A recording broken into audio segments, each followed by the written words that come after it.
Pride, dude, they Happy whatever. Pride, big up on yourself.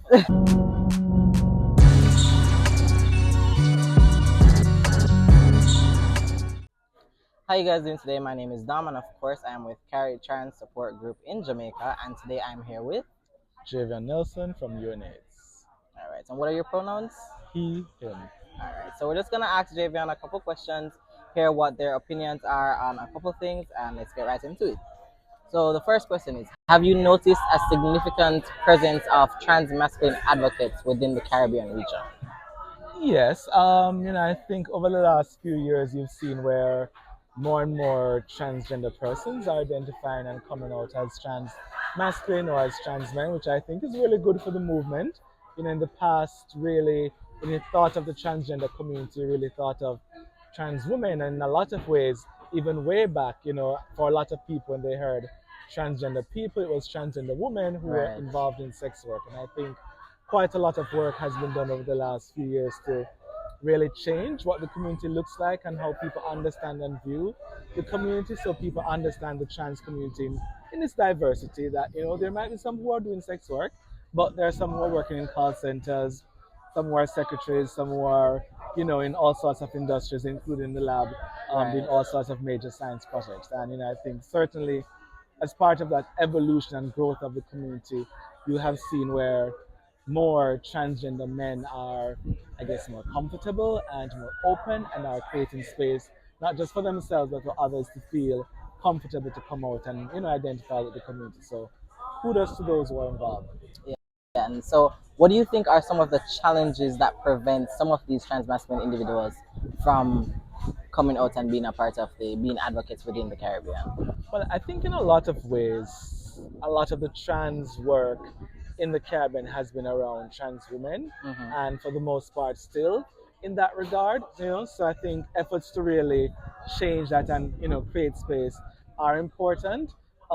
Certainly, I think because there have been so few, and I imagine trans men experience things differently from transgender women, and so there Right. might be in some ways less of a need for trans men to feel they need to come out publicly and stuff. Yeah. And then certainly there's a transphobia within the community and outside the LGBT community. So certainly that impacts on it as well. But if people aren't creating space, Yeah. aren't providing opportunities for people to come out and to feel comfortable, then a lot of people are going to stay in hiding. So kudos to Carrie Trans, for example, for the work that you're doing. Oh, thank you. We appreciate that always.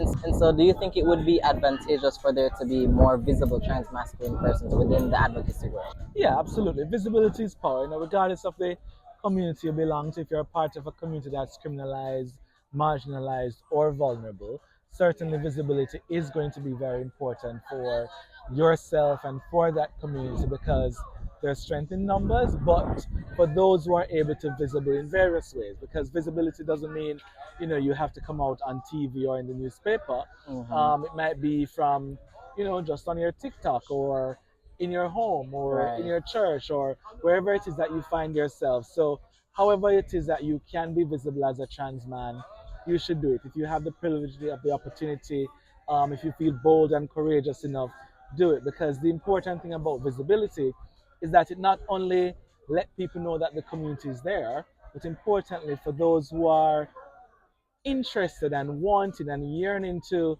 be visible as well, it creates that atmosphere where people can, borrow from your courage to say, well, I can do this too. I see you, I see Glenn, I see XYZ. I'm going to try and do this. I'm going to take my motivation from them and come out and motivate others too. It's, visibility is inspiration. Yeah. Yeah. And so, you kind of touched on this in that answer there, but if you were supposed to give specific advice to younger persons who are probably afraid to be visible, what would you tell them? Don't rush it. Be patient with yourself. Understand that visibility takes time. It creates a certain level of vulnerability in yourself and for your community.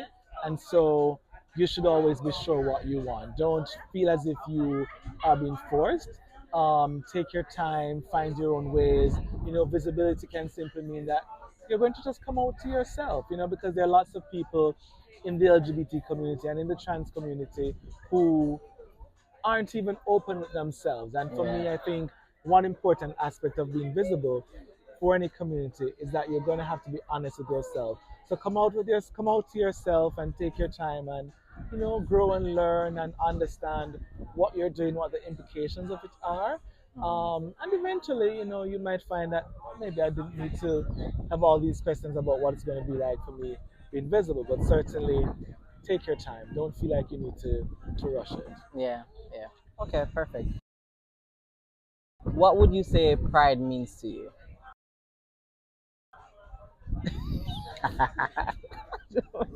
why, why, why am I laughing? Pride is, that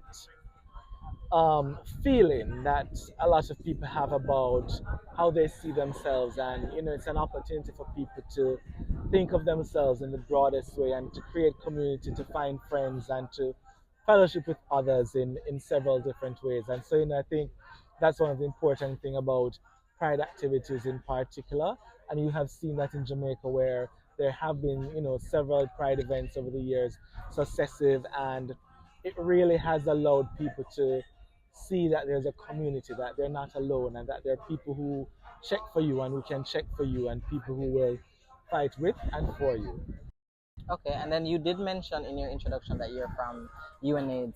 So if you had to use one word to kind of describe your journey of, as a young boy coming up, growing up, and then being into this work in this advocacy world, what word would you use? Roller coaster. Why? Um, I think for all of us as Jamaicans, and especially for someone like me, coming from country, a Christian home, go to church every Sunday and Yeah. basically every day of the week, till odd hours of the night. There are lots and lots of things that you learn, and so as you grow older, you have to unlearn and relearn and understand so many things. And certainly when I started this kind of work, a lot of what I know now I didn't know. And so it has been a journey, ups and down, and some flat line, but it has been good. You learn a lot, you meet a lot of people, Yeah. and you get to understand so much about the people you work with, the people you work for, and what you're really working towards in terms of making the society a better place for everybody.